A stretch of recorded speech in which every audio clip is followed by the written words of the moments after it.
Shirt ഇടണം എന്ന് ആരാണ് പറയേണ്ടത്? അത് പറയേണ്ടത് ആ സമുദായത്തിലെ ആചാര്യന്മാരോ സ്വാമിമാരോ ഒക്കെയാണ്. ഇങ്ങനൊരു പ്രശ്നമുണ്ട്, ഈ ആചാരം മാറ്റേണ്ടതാണ്. അത് മുഖ്യമന്ത്രി പറയേണ്ട ഒരു കാര്യമല്ല എന്നാണ് എൻ്റെ വ്യക്തിപരമായ അഭിപ്രായം. കാരണം ഈ സാമൂഹിക നവോത്ഥാനങ്ങളും പരിഷ്കാരങ്ങളൊക്കെ ഉണ്ടായിട്ടുള്ളത് അതത് സമുദായങ്ങളിൽ നിന്നുള്ള ആചാര്യന്മാർ, മതനേതാക്കൾ, സമുദായ പരിഷ്കർത്താക്കൾ അവരിടപെട്ടിട്ടാണ്. ഭരണകൂടം നേരിട്ട് ഇടപെട്ടിട്ടില്ല. അങ്ങനെ ഭരണകൂടം ഇടപെടാൻ നോക്കി കൈപൊള്ളിയൊരു കേസ് നമുക്കുണ്ട്, ശബരിമല. മുഖ്യമന്ത്രി ശിവരിയിൽ നടത്തിയ പ്രസംഗം അത് എഴുതി തയ്യാറാക്കിയ പ്രസംഗമാണെന്നാണ് എൻ്റെ ഓർമ്മ. ഞാൻ അത് കണ്ടിട്ട് എഴുതി തയ്യാറാക്കി വായിക്കുകയായിരുന്നു. അപ്പോൾ അതിന് തൊട്ട് മുമ്പാണ് ഈ അദ്ദേഹത്തിൻ്റെ സച്ചിദാനന്ദ സ്വാമി ഈ വിഷയം വളരെ ഇമോഷണലായിട്ട് പ്രസംഗിക്കുന്നത്. അദ്ദേഹം അത് ഇമോഷണലായിട്ട് പ്രസംഗിക്കാൻ അദ്ദേഹത്തിൻ്റെ സംഘടനയ്ക്ക്, ഇപ്പോൾ ശിവഗിരി മഠമാവട്ടെ SNDP ആവട്ടെ, അതിന് കാരണമുണ്ട്. കാരണം SNDPയുടെ നേതൃത്വത്തിലുള്ള ക്ഷേത്രങ്ങളിൽ ആളുകൾ ഷർട്ട് ധരിച്ച് തന്നെയാണ് തൊഴാൻ പോകാറുള്ളത്. അവിടെ ഷർട്ട് വരേണ്ട ആവശ്യമില്ല. ഭൂരിഭാഗം ഈ SNDP നടത്തുന്ന ക്ഷേത്രങ്ങളെ സംബന്ധിച്ച് കേരളത്തിലെ വ്യത്യസ്ത ക്ഷേത്രങ്ങളിൽ വ്യത്യസ്തമായ ആചാരങ്ങളുണ്ട്. ഇപ്പോൾ ഗുരുവായൂർ ക്ഷേത്രത്തിൽ ഷർട്ട് ഊരിയിട്ട് വേണം പോകാൻ. അപ്പോൾ അവിടെയുള്ള തിരക്ക്, ഭക്തജന തിരക്ക് നമ്മൾ കണ്ടിട്ടുള്ളതാണ്. ഈ തിരക്കിനിടയിൽ ഷർട്ട് ധരിക്കാത്ത പുരുഷന്മാർ അനുഭവിക്കുന്ന പ്രശ്നങ്ങൾ നമുക്കറിയാമല്ലോ. അതിന് കാരണം എന്ന് വെച്ചാൽ ഒന്ന് സ്കിൻ ഡിസീസ് വരെ പകർന്നേക്കാം. ആളുകൾ പരസ്പരം ഇടകലരുന്ന ഒട്ടും ഹെൽത്തി അല്ല. പക്ഷെ ഇന്ന് ഹെൽത്തി അല്ല എന്ന് കരുതി അവിടെ ഇനി മുതൽ നാളുകളിൽ ഷർട്ട് ഇടണം എന്ന് ആരാണ് പറയേണ്ടത്? അതൊരു പ്രശ്നമാണ്. അത് പറയേണ്ടത് ആരാണ്? അത് പറയേണ്ടത് ആ സമുദായത്തിലെ ആചാര്യന്മാരോ സ്വാമിമാരോ ഒക്കെയാണ്. ഇങ്ങനൊരു പ്രശ്നമുണ്ട്, ഈ ആചാരം മാറ്റേണ്ടതാണ്. അത് മുഖ്യമന്ത്രി പറയേണ്ട ഒരു കാര്യമല്ല എന്നാണ് എൻ്റെ വ്യക്തിപരമായ അഭിപ്രായം. കാരണം ഈ സാമൂഹിക നവോത്ഥാനങ്ങളും പരിഷ്കാരങ്ങളൊക്കെ ഉണ്ടായിട്ടുള്ളത് അതത് സമുദായങ്ങളിൽ നിന്നുള്ള ആചാര്യന്മാർ, മതനേതാക്കൾ, സമുദായ പരിഷ്കർത്താക്കൾ അവരിടപെട്ടിട്ടാണ്. ഭരണകൂടം നേരിട്ട് ഇടപെട്ടിട്ടില്ല. അങ്ങനെ ഭരണകൂടം ഇടപെടാൻ നോക്കി കൈപൊള്ളിയൊരു കേസ് നമുക്കുണ്ട്, ശബരിമല. ഭരണകൂടം ഇടപെടാൻ നോക്കി കൈപൊള്ളിയതാണത്. ആ കൈപൊള്ളി അതേ പിണറായി വിജയൻ അതറിഞ്ഞ് തന്നെയാണ് അവിടെ പ്രസംഗിച്ചത്. അദ്ദേഹത്തിൻ്റെ വാക്കുകൾ ഇങ്ങനെയാണ്: ഈ മേൽവസ്ത്രം ധരിച്ച് തന്നെയാണ് പോകേണ്ടതെന്നാണ് എൻ്റെ അഭിപ്രായം. പക്ഷെ ആരെയും അതിന് നിർബന്ധിക്കാൻ പാടില്ല എന്നാണ് അദ്ദേഹം പറഞ്ഞത്. അത് വളരെ ബാലൻസ്ഡ് ആയിട്ടുള്ളൊരു അഭിപ്രായ പ്രകടനമാണ്.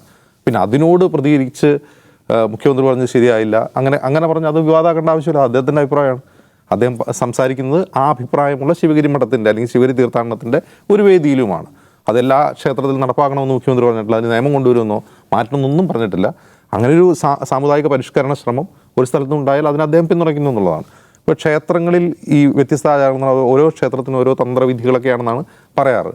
അപ്പോൾ നമുക്ക് വളരെ വിചിത്രം എന്ന് തോന്നുന്ന പല ആചാരങ്ങളും ക്ഷേത്രങ്ങളുടെ മാത്രമല്ല, എല്ലാ മത ആരാധനാലയങ്ങളിലും ഒരു യുക്തിയും നമുക്ക് ഫീൽ ചെയ്യാത്ത, ചിലപ്പോൾ റിഗ്രസീവ് എന്ന് തോന്നാവുന്ന, ഇക്വാലിറ്റിക്ക് നിരക്കാത്ത പല കാര്യങ്ങളും നടക്കുന്നുണ്ട്. ഇപ്പോൾ നമ്മളൊരു ഒരു മതാചാരം മാറ്റണം എന്ന് തോന്നുന്നത് എപ്പോഴാണ്? നമുക്ക് ഭരണഘടന ഉറപ്പ് നൽകുന്ന തുല്യത, നീതി തുടങ്ങിയ കാര്യങ്ങളിൽ എന്തെങ്കിലും വിഘാതം വരുമ്പോഴാണ് അത് മാറ്റണം, അത് ശരിയല്ല എന്ന് പറയുന്നത്. പക്ഷെ അങ്ങനെ അല്ലാത്ത ഒരുപാട് കാര്യങ്ങളുണ്ട്. ഇപ്പോൾ അസമിലെ കാമാഖ്യ എന്ന് പറയുന്ന ക്ഷേത്രം വളരെ പ്രശസ്തമാണ്. അവിടെ മൃഗബലി നടത്തുന്ന ബ്രാഹ്മണരുടെ നേതൃത്വത്തിലാണ്. നമുക്കങ്ങനെ സങ്കല്പിക്കാൻ കഴിയുമോ? അതായത് ആടുകളെ കൊണ്ടുവന്നിട്ട് ഇങ്ങനെ വലിയ കൊടുവാൾ വെച്ച് കഴുത്ത് വെട്ടിക്കൊല്ലുകയാണ്. വളരെ ക്രൂരമായ രീതിയിലാണ് അവിടെ നരബലി നടക്കുന്നത്. ബ്രാഹ്മണരാണ് അതിന് നേതൃത്വം കൊടുക്കുന്നത്. മൃഗബലി. അപ്പോൾ ആ മൃഗബലി നടക്കുന്നു എന്ന് പറഞ്ഞാൽ ഇന്ത്യയിലെ എല്ലാ ക്ഷേത്രങ്ങളും അങ്ങനെ നടക്കുന്നില്ല. ചില ക്ഷേത്രങ്ങൾ അങ്ങനെ ഉള്ള കാര്യങ്ങളുണ്ട്.